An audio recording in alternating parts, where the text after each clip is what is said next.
Vous est-il déjà arrivé de vous réveiller le matin et de vous demander quel est le sens de tout ça? Pas d'une manière dramatique, hein? Pas au bord du précipice, le regard dans le vide, juste, tranquillement, allongé dans votre lit, les yeux rivés au plafond, sentant le poids d'une nouvelle journée, qui ressemble exactement à la précédente, vous demandant s'il y a une raison à votre existence, si le plan dont tout le monde parle, le plan divin, la grande orchestration, vous inclut réellement, ou si, d'une manière ou d'une autre, quelque part, votre nom a été oublié sur la liste. On vous a dit que Dieu, ou l'univers, a un plan. On vous a dit que tout arrive pour une raison.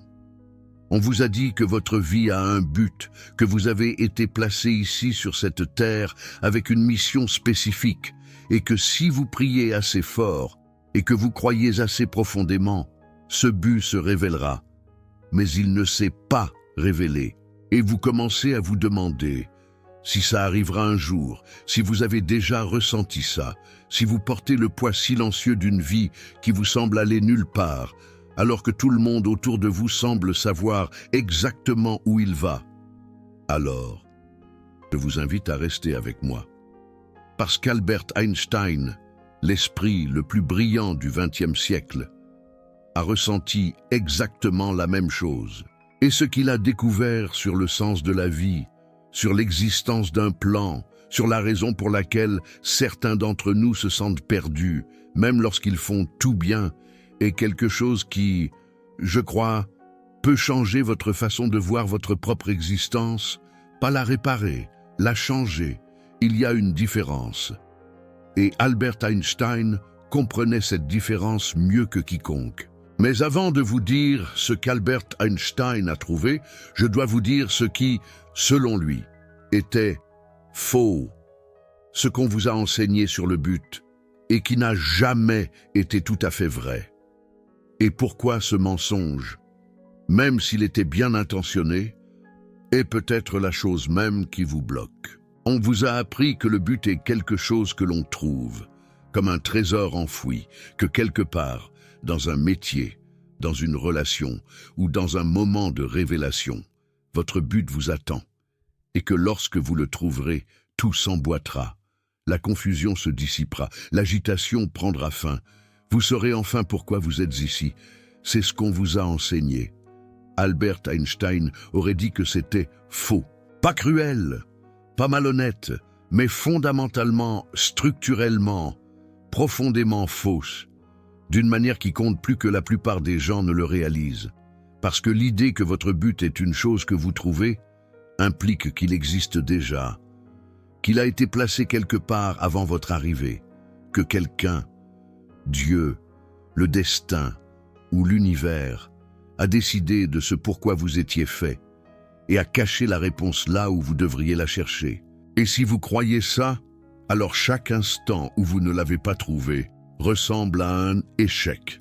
Chaque année qui passe sans la révélation ressemble à la preuve que vous avez raté quelque chose, que vous avez pris le mauvais chemin, que le plan était là et que vous êtes passé juste à côté.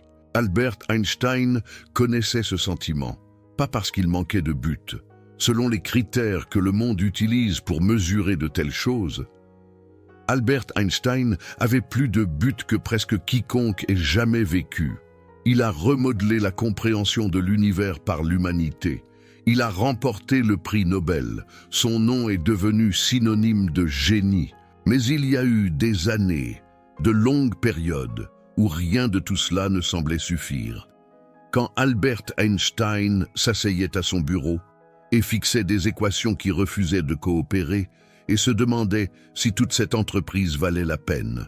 En 1918, au lendemain de la Première Guerre mondiale, Albert Einstein est tombé dans une période de profonde désillusion. La guerre lui avait montré ce que l'humanité pouvait faire avec la connaissance scientifique.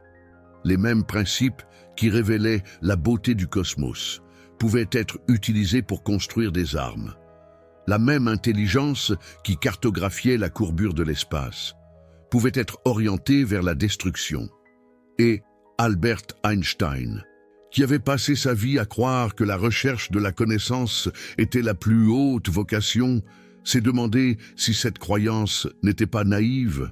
Ce qui a empiré les choses, c'est la contradiction. En 1914, 93 des intellectuels les plus éminents d'Allemagne avaient signé le manifeste des 93, une déclaration publique soutenant l'effort de guerre allemand et défendant les actions militaires de l'Allemagne. Des scientifiques, des philosophes, des lauréats du prix Nobel, des hommes qui avaient consacré leur vie à la connaissance et à la raison, prêtant leur nom à la machine de destruction. Albert Einstein a refusé de signer. Il a été l'un des 4 seuls intellectuels à avoir signé un contre-manifeste appelant à la paix. 4 contre 93. Et dans les années qui ont suivi, alors que les corps s'entassaient dans les tranchées du front occidental, Albert Einstein a vu les institutions mêmes auxquelles il avait cru, les universités, les académies, la communauté scientifique internationale, se transformer en instrument de fierté et de haine nationale. Ce n'était pas un problème abstrait pour Albert Einstein. Cela touchait au cœur de tout ce autour de quoi il avait construit sa vie. Si la recherche de la connaissance pouvait si facilement être transformée en recherche de la destruction, alors à quoi servait la recherche de la connaissance? Si les personnes les plus intelligentes du monde pouvaient signer un document approuvant la guerre, alors à quoi servait d'être intelligent? À quoi servait de comprendre l'univers si on ne pouvait pas faire confiance aux personnes qui le comprenaient le mieux pour faire ce qui est juste avec cette compréhension? Il a écrit à son ami Paul Ehrenfest pendant cette période et a avoué quelque chose qui apparaît rarement dans les biographies. Il a dit qu'il avait parfois l'impression que son travail était vide de sens, que l'univers continuerait, que quelqu'un le comprenne ou non, que les équations qu'il avait passé sa vie à pourchasser ne menaient nulle part d'important. Il s'agit d'un homme qui, à ce moment précis, achevait la théorie de la relativité générale, la description la plus belle et la plus profonde de la gravité jamais conçue, une théorie qui allait remodeler la compréhension de l'espace, du temps et du cosmos par l'humanité. Et au milieu de sa création, il sentait que c'était inutile. Voilà Albert Einstein, l'homme dont le nom même signifie génie. Disant à un ami qu'il sentait que le travail de sa vie était vide de sens, si vous avez déjà ressenti ça dans votre propre vie, alors vous êtes en très bonne compagnie.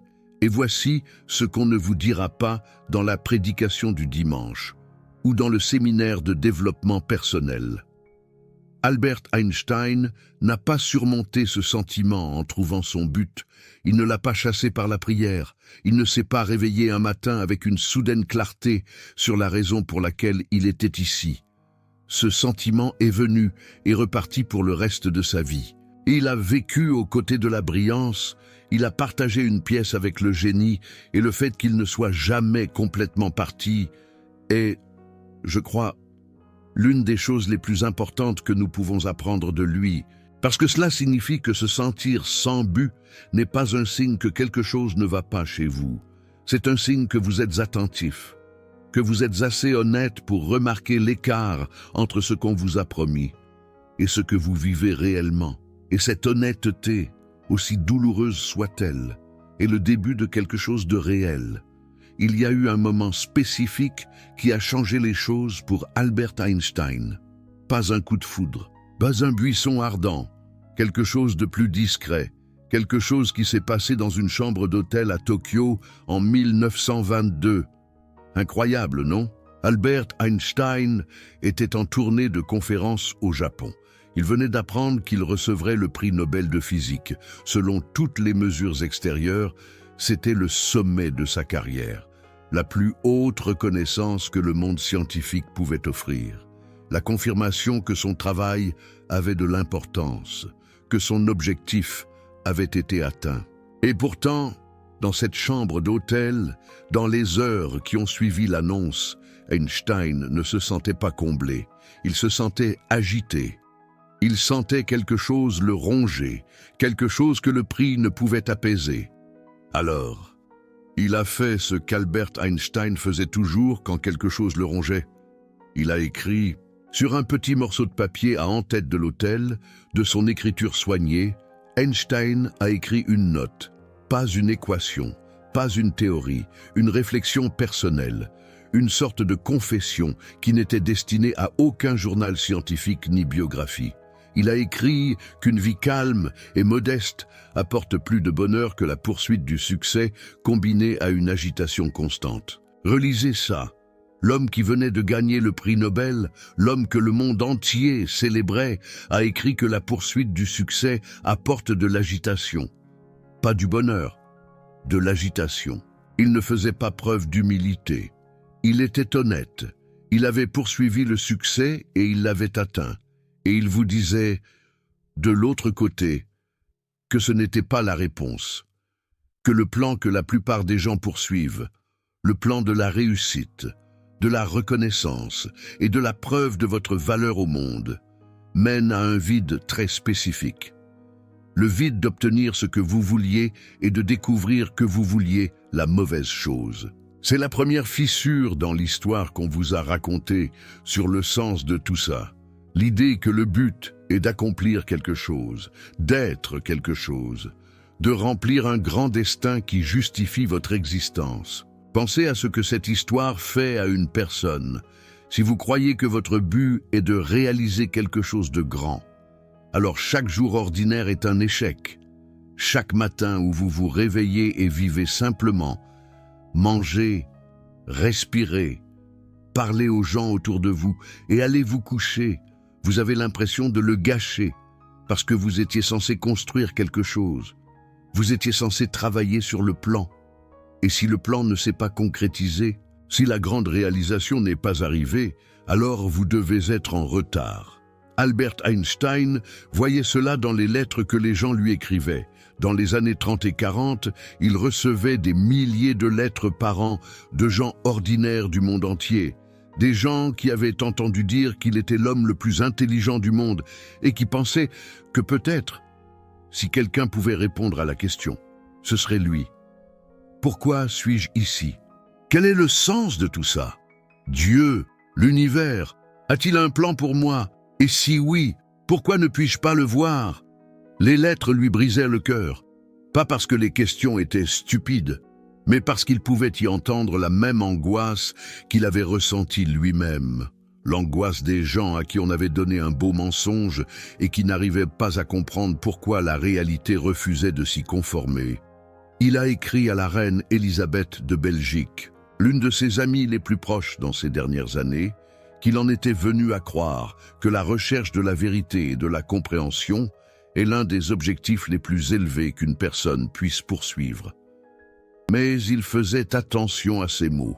Il a dit « recherche ». Pas arriver, pas trouver, recherche. L'acte lui-même était le but. Albert Einstein a passé des décennies à se débattre avec ça, et il a laissé derrière lui, éparpillés dans des centaines de lettres et une poignée d'essais publiés, les morceaux d'une alternative. Une façon différente de penser à la raison pour laquelle vous êtes ici. Une façon qui ne nécessite pas de plan. Dans son essai « Comment je vois le monde », Einstein a écrit un passage qui m'a arrêté la première fois que je l'ai lu. Il a dit que chacun de nous est ici pour un bref séjour. Dans quel but? Il ne le sait pas, bien qu'il pense parfois le pressentir. Mais sans réflexion plus approfondie, on sait par la vie quotidienne qu'on existe pour les autres. On existe pour les autres. Pas pour un plan, pas pour un destin, pas pour une déclaration de mission ou un objectif de vie ou une stratégie à 5 ans. Pour les autres, Albert Einstein n'était pas sentimental. Il était précis. Il avait observé, avec la même rigueur qu'il appliquait au comportement de la lumière et à la structure des atomes, que les moments de sa vie qui lui semblaient les plus significatifs n'étaient pas les moments de découverte. Ce n'était pas la percée avec la relativité restreinte. Ce n'était pas le prix Nobel, ce n'était pas la gloire.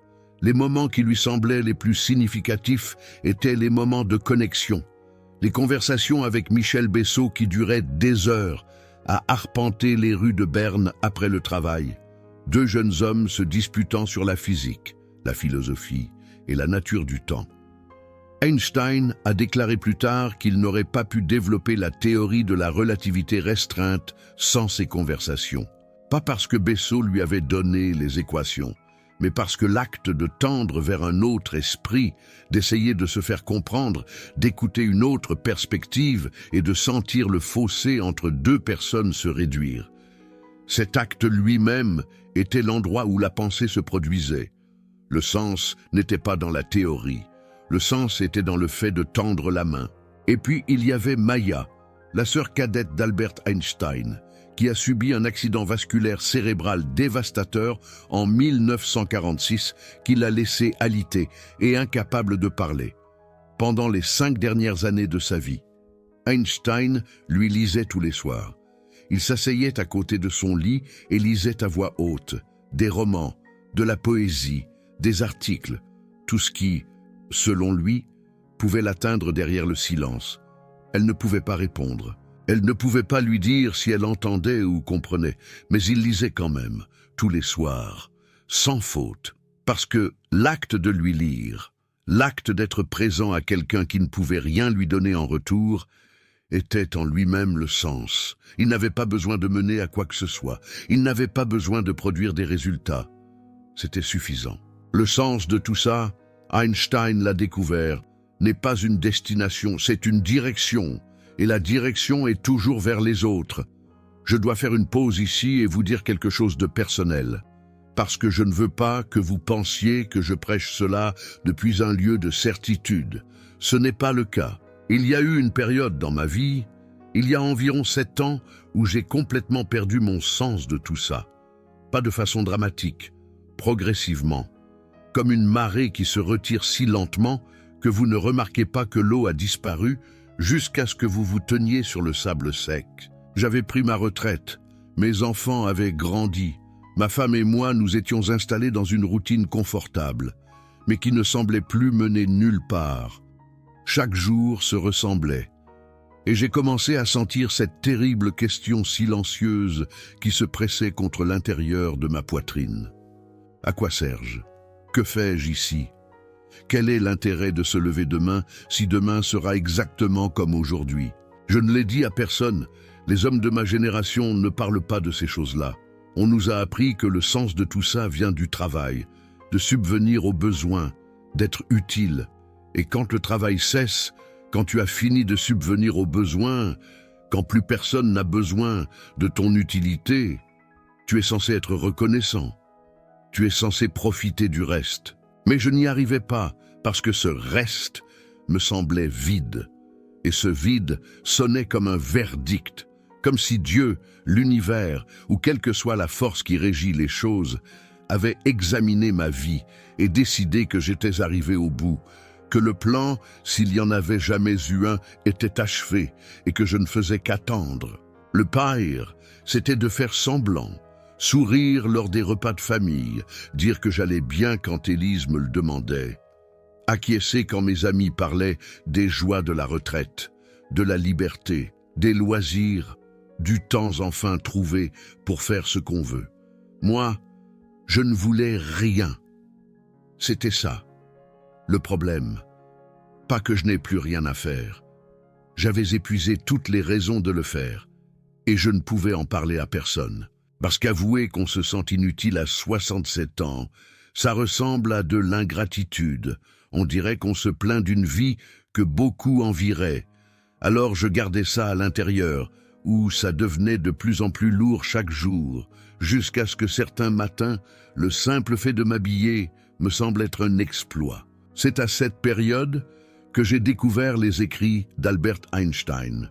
Pas les équations, les lettres, les réflexions personnelles, les passages où le plus grand esprit du XXe siècle avouait que lui aussi avait ressenti ça. Et quelque chose qu'Albert Einstein a écrit dans une lettre à un jeune étudiant de l'université Rutgers en 1950 a changé quelque chose en moi. L'étudiant avait écrit à Albert Einstein pour lui demander de l'aide afin de trouver le sens de la vie. Une lettre désespérée, sincère, douloureuse, d'un jeune homme de 19 ans qui ne comprenait pas pourquoi il était là. Albert Einstein a répondu Et ce qu'il a dit n'était pas ce que le jeune homme attendait. Il a dit qu'il ne pouvait y avoir de réponse raisonnable si la question était posée de cette façon. Si la question est posée de cette façon, c'est la clé. Albert Einstein ne disait pas qu'il n'y avait pas de sens. Il disait que la question était fausse. La question suppose que le sens est une chose qui se trouve là, qui attend d'être trouvée, comme une planète qui attend d'être découverte, comme une formule qui attend d'être résolue. Mais le sens n'est pas comme ça. Le sens n'est pas un nom, c'est un verbe. Ce n'est pas quelque chose que tu trouves, c'est quelque chose que tu fais. Et Albert Einstein a passé le reste de cette lettre à expliquer ce qu'il voulait dire.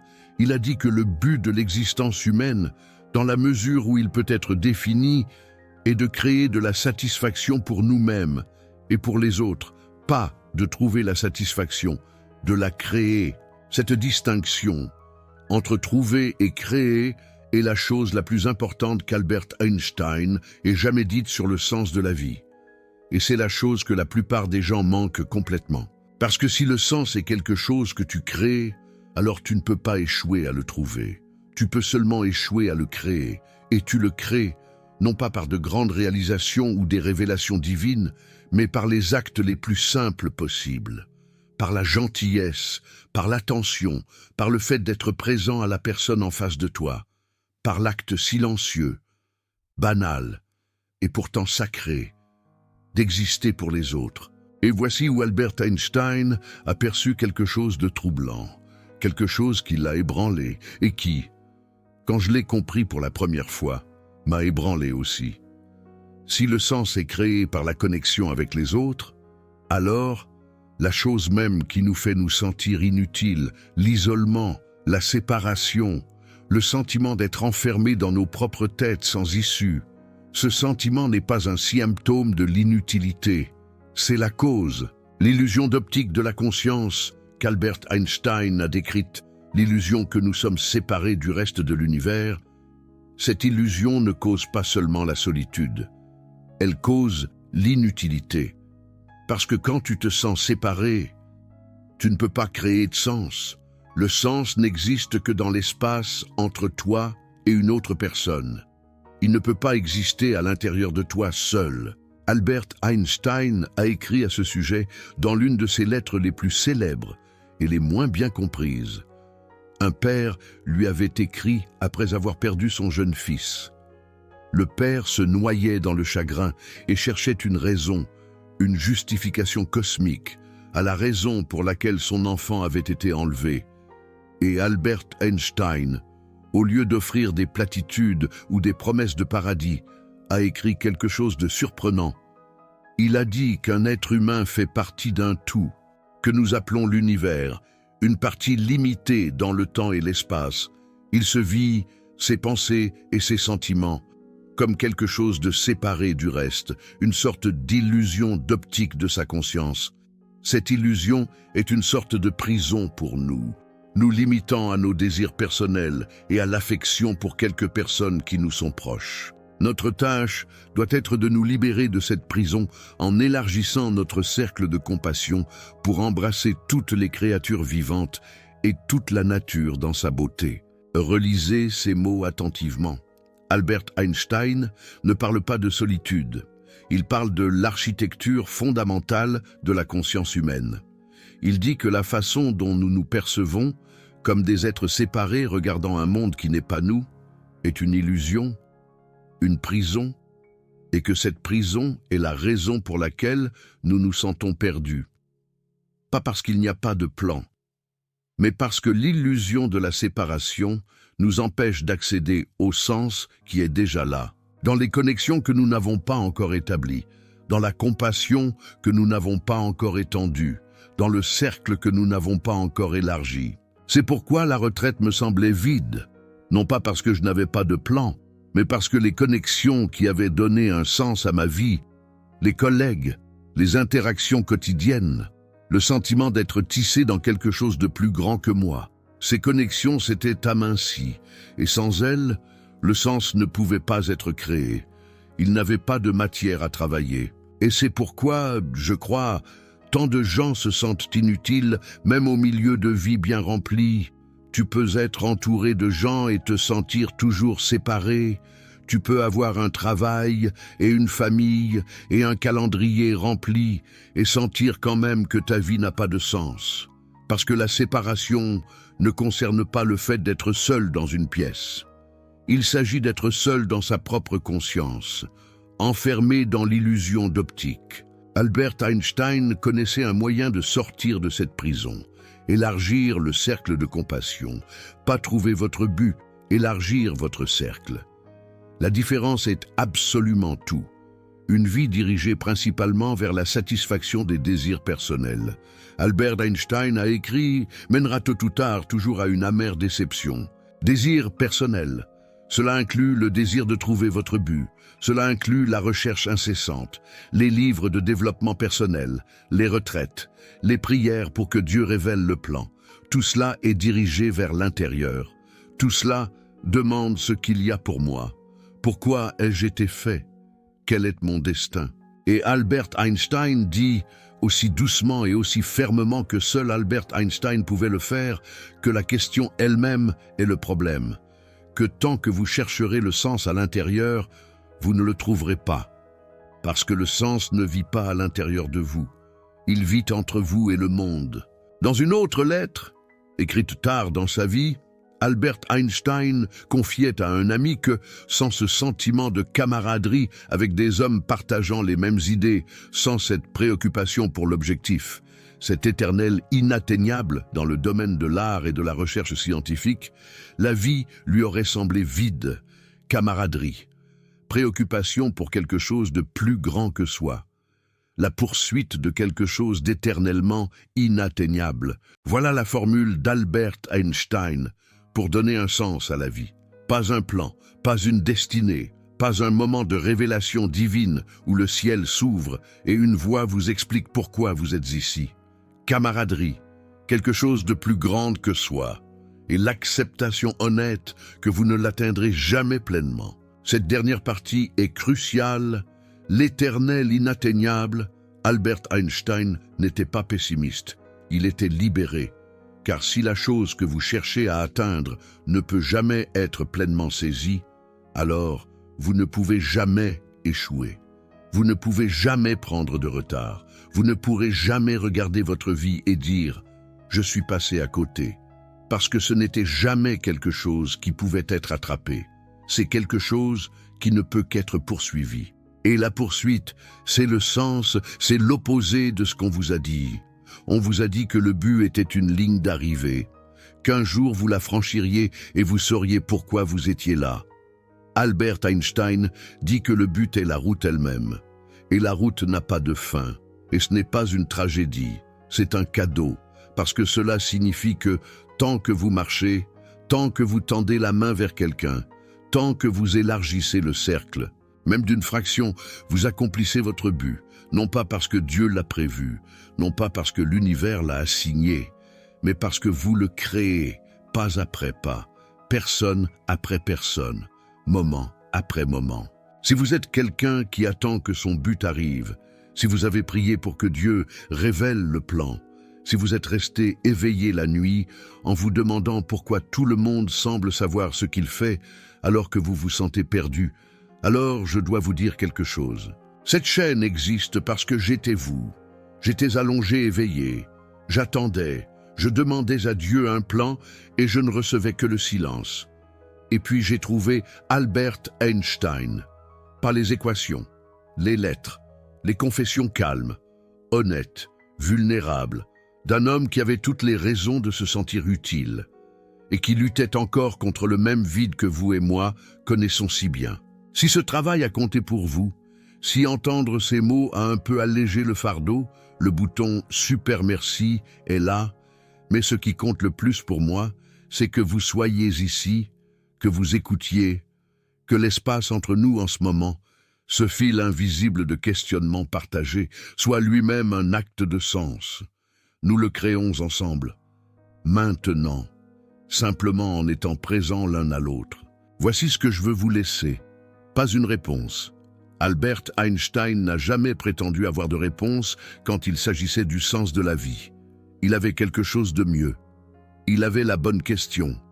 La question n'est pas « quel est mon but ?» La question est « pour qui est-ce que je crée du sens aujourd'hui ?» Pas cette année, pas cette décennie. Aujourd'hui, maintenant, dans l'heure qui vient. Albert Einstein a écrit ces choses les plus significatives, non pas dans les grands articles qui ont changé la physique, il les a écrites dans de petites lettres à de petites personnes, un être humain tendant la main à un autre, un père en deuil, un étudiant confus, une reine solitaire, un vieil ami, un à la fois, personne par personne, lettre par lettre. C'était son but, pas parce qu'il lui avait été assigné, pas parce que cela faisait partie d'un plan divin, mais parce qu'il l'a créé. Chaque fois qu'il prenait une plume et écrivait à quelqu'un qui souffrait, il créait un minuscule morceau de sens qui n'existait pas auparavant. Vous pouvez faire la même chose, pas demain, pas après avoir trouvé le plan. Maintenant, aujourd'hui, en étant présent à quelqu'un, en prêtant attention, en permettant à l'espace entre vous et une autre personne de devenir le lieu où le sens naît. Si vous avez cherché votre but et que vous vous êtes senti perdu parce que vous ne l'avez pas trouvé, alors écoutez ceci. Vous n'êtes pas en retard. Vous n'êtes pas brisé. Il ne vous manque pas quelque chose que tout le monde aurait compris. Vous êtes exactement là où était Albert Einstein quand il a écrit les mots les plus honnêtes de sa vie. Vous êtes un être humain au milieu d'un bref séjour. Vous ne savez pas pourquoi vous êtes ici, mais vous le sentez parfois. Et ce sentiment, cette intuition silencieuse qu'il y a quelque chose qui vaut la peine d'être atteint, même si vous ne pouvez pas le nommer, ce n'est pas de la confusion, c'est le début. Albert Einstein n'a jamais trouvé la théorie du champ unifié. Il n'a jamais découvert l'équation qui explique tout. Il n'a jamais reçu de message de l'univers lui disant pourquoi il était ici. Mais il a passé sa vie à tendre la main vers les autres. Et dans cette approche, il a trouvé quelque chose qu'aucune équation ne pouvait contenir. Il a découvert que le sens n'est pas un endroit où l'on arrive. C'est la façon dont on voyage. Si vous portez en silence la question de savoir pourquoi je suis ici, dites-le moi, pas ce que vous avez trouvé, ce que vous cherchez encore. Parce que je cherche aussi. Et je pense que c'est tout l'intérêt. Pas l'arrivée, la recherche, ensemble.